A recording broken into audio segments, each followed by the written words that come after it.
Estoy sumamente entusiasmado con el tema que vamos a hablar, que vamos a conversar. La inteligencia artificial y otros tipos de innovaciones es el presente y es el futuro. Y para hablar de este tema tan interesante, tenemos con nosotros a Gerardo López Gallo, experto en inteligencia artificial, y también fue ex vicepresidente de contenido estratégico para el grupo de transmisión de NBC Telemundo Universal. Bienvenido, Gerardo. José, muchísimas gracias. Encantado de estar aquí contigo, con tu público y la oportunidad de hablar sobre un tema que todo el mundo está escuchando y que es una oportunidad muy grande para todos de crecer, de conocer más, que es la inteligencia artificial. Así es, así es. Tuve la oportunidad de estar contigo donde te conocí en una conferencia que íbamos a dar donde yo era el moderador, donde tú lograste hacerlo al día siguiente y hablar de este tema interesantísimo.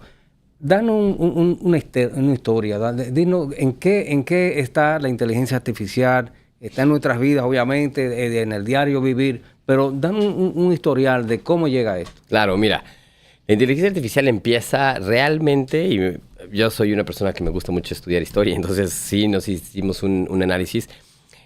En cerca de el 36, 38... 1936. 1978 empieza todo el problema con los nazis. Y los nazis desarrollan de ahí al 45 una tecnología que se llamaba Enigma, que era una manera de hacer sus comunicaciones completamente... Cuando se usaban los teletipos. Exactamente, era totalmente encriptado. Y entonces llegó un personaje extraordinario que hasta se hizo una película sobre su vida, se llamaba Turing, ¿no? Y la película se llamaba The Imitation Game. Y él lo que hace básicamente ¿En qué año fue esa película? Esa película salió creo que hace como 2, 3 años. Ah, okay. Y es una película espectacular que vale la pena que la vean porque te habla... Imitation Game. The Imitation Game. Okay. Y te habla sobre la historia de este hombre, que Alan Turing se llamaba, y que él inventa la primera computadora. ¿Cómo? Que era a través de ciertos bulbos y trataba de identificar los patrones de las comunicaciones que tenían hasta que logró descifrarlo. Entonces realmente fue algo importantísimo para la guerra, pero incluso para ser como el padre de alguna manera de la computación, ¿no? De ahí se crean después una cosa interesantísima que fueron los transistores, que se hace con estos en ese momento hay un tipo que se llama, me parece, Schaefer, que él crea con un elemento de la tabla periódica que se llama geranio. Con él era lo que hacía estos transistores, pero eran los que permitían pasar la corriente o no pasar la corriente, ¿no? Y entonces el químico hacía que se detuviera o que no se detuviera. Ahí sí se crea la radio de transistores y así. Y entonces él se vuelve muy rico. De hecho, hasta gana el premio Nobel. Y abre su propia compañía. Él trabajaba en una compañía que en ese momento era como Laboratorios Bell. Y creó su propia compañía que era microprocesadores, no era microprocesadores, transistores Schaefer. Y él se regresa a su pueblo natal. Su pueblo natal en ese momento era San José, California. Entiendo, o sea que él era americano. Él era americano, sí. Y todo esto sucedió en Estados Unidos, sí. ¿Y tiene que ver algo el hecho de que Silicon Valley está por esa área? Es que por eso te conté un poco esa historia. Sí. Él se lleva y crea esta compañía, Semiconductores, que se llamaba Semiconductores, y crean esta compañía, pero se llevó a 12 de los cerebros más grandes del momento, ¿no? Uh-huh. Y 8 de ellos, unos años después, se separan y dicen, no quiero saber nada de este hombre porque es complicado, y crean una nueva compañía que es espectacular de microprocesadores. Y la gran diferencia entre la forma que lo hacía él y lo hacían ellos es que en vez de utilizar el geranio, empezaron a utilizar el silicon, que es otro elemento de la tabla periódica. Y entonces ahí es donde realmente empieza Silicon Valley, en ese lugar, por ese conexión. Entonces, pero bueno, pasamos de los semiconductores a los pequeños microprocesadores, que es Intel quien realmente es el primero que hace uno que se llamaba el 1440, que era increíble la tecnología en ese momento, que lograron hacer un pequeño microprocesador. Y luego va avanzando a que esos microprocesadores se vuelven más chicos y los hacen todavía más conectividad. Y entonces en los 70, a finales de los 70, pues nacen las dos grandes compañías de computación como Apple y IBM, Microsoft, ¿no? Microsoft, y IBM, sí. y un poco después también, IBM, perdón, empieza con la parte de la inteligencia artificial también. Ellos lo que tenían es que en el momento de empezar a ver la inteligencia artificial, había un ajedrecista muy conocido que se llamaba Garry Kasparov. Okay. Pues Deep Blue, que fue la primera máquina que le logró ganar con inteligencia artificial. Oye, qué interesante. A Garry Kasparov. Y entonces así sigue creciendo la inteligencia artificial hasta que llega el momento donde hay un señor que se llama Jeffrey Hinman, que él logra hacer primero los algoritmos y hay una cosa que se llama backpropagation, que permite que las propias computadoras... ¿En qué año viene siendo eso ya? Esto ya estamos hablando de los 2000,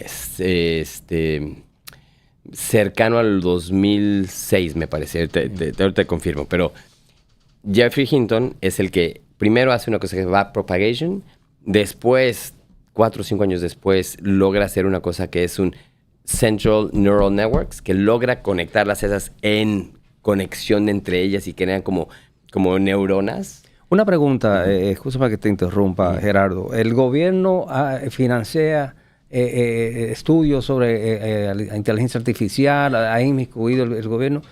Para llegar más o menos a hoy en día, que está prácticamente en todo, yo quiero que tú me des una explicación de cómo y dónde está la inteligencia artificial, particularmente cómo puede ayudar un negocio pequeño, porque de eso es lo que estamos hablando. Claro, sí, también te digo mucha historia. Sí. Entonces, bueno, el gobierno llega a un momento donde realmente no se ha metido mucho en todo lo que es la inteligencia artificial, no se ha metido tanto como en el principio del Internet, ¿no? Que ellos iniciaron todas estas conexiones para el Internet.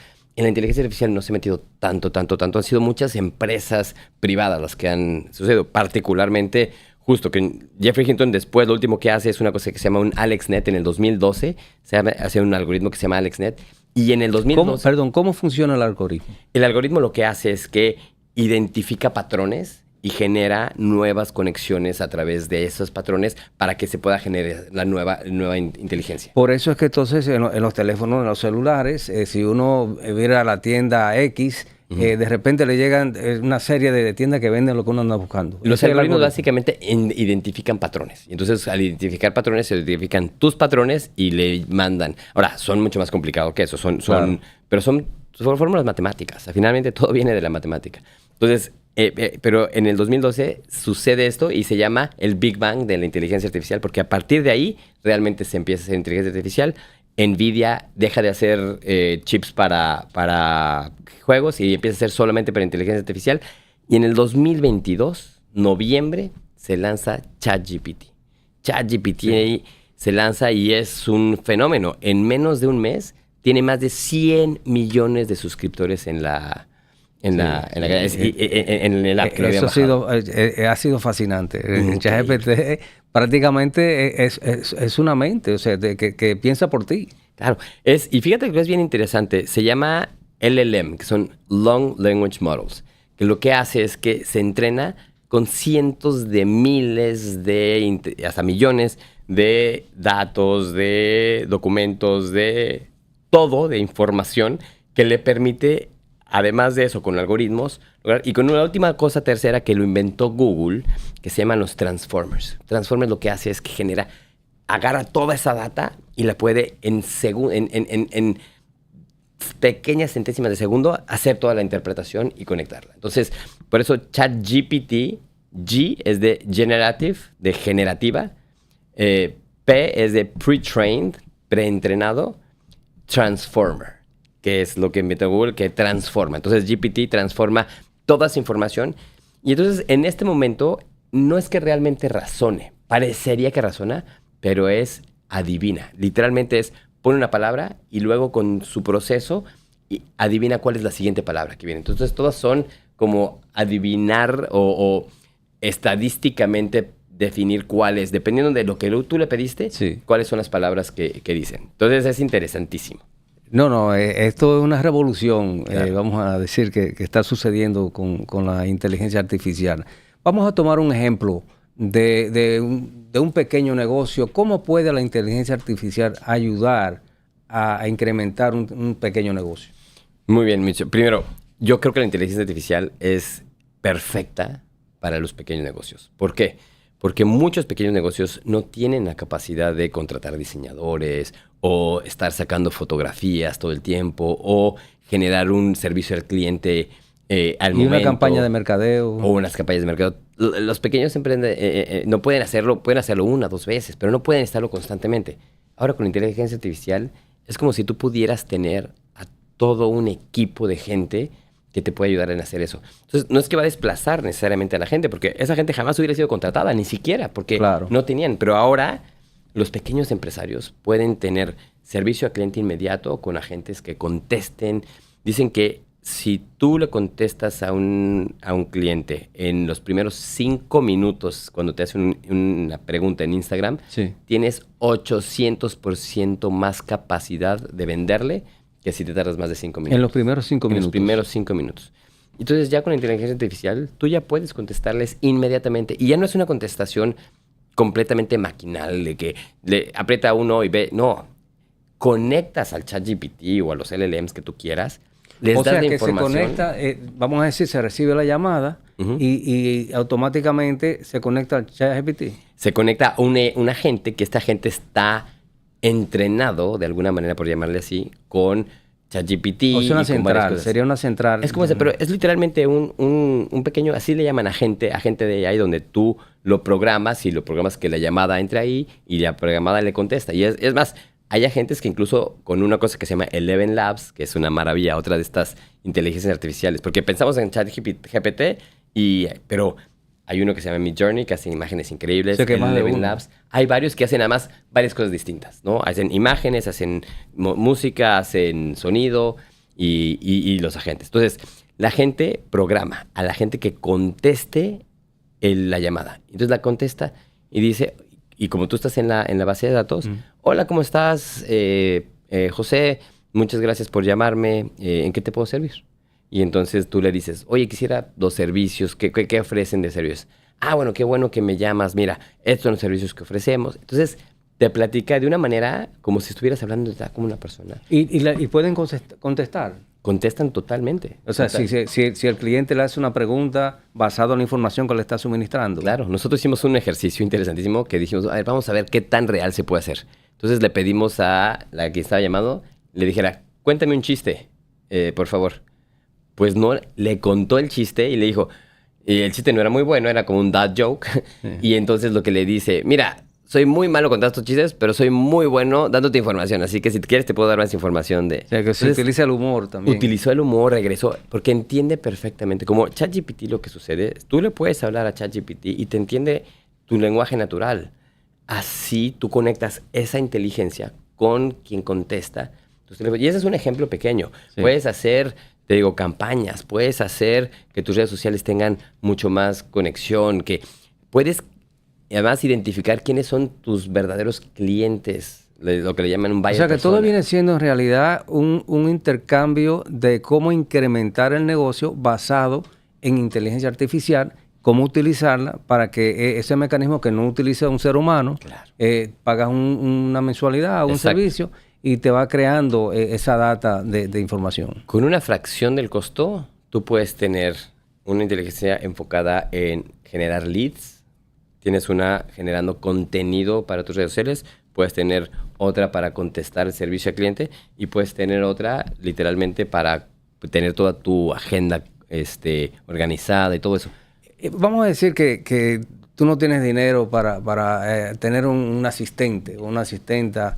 La inteligencia artificial también hace esas funciones. Tú puedes darle a los agentes muchas funciones distintas. Los agentes más sencillos justamente es manejar tu agenda. Tú puedes manejar tu agenda y depende de qué tan complicado y cuánto quieres que haga, porque puede contestar tus emails, puede inclusive dejarte el email listo para que tú lo mandes, para que no te preocupes, no lo va a mandar sin que tú lo veas. Pero que también lo puedes hacer así, pero siempre es mejor que tú revises, que eches el ojo, que está bien. Y entonces lo puede mandar como tú quieres. Y al mismo tiempo también organizarte tu agenda. Y además, no solamente, puede escribir de una manera que tú quieras. ¿Quieres que escriba más como profesional o lo quieres un poquito más warm, o sea, más cercano, más cálido? Sí. Y tú le das esas instrucciones y basadas en instrucciones te contesta.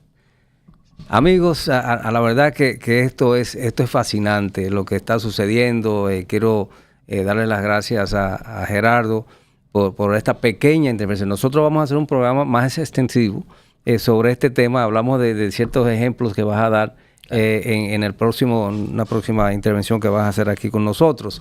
De manera que nos sentimos extremadamente agradecidos de que tuvieras el tiempo de venir de tu agitada agenda que tienes. Yo sé que fue algo que tuvimos que planificar.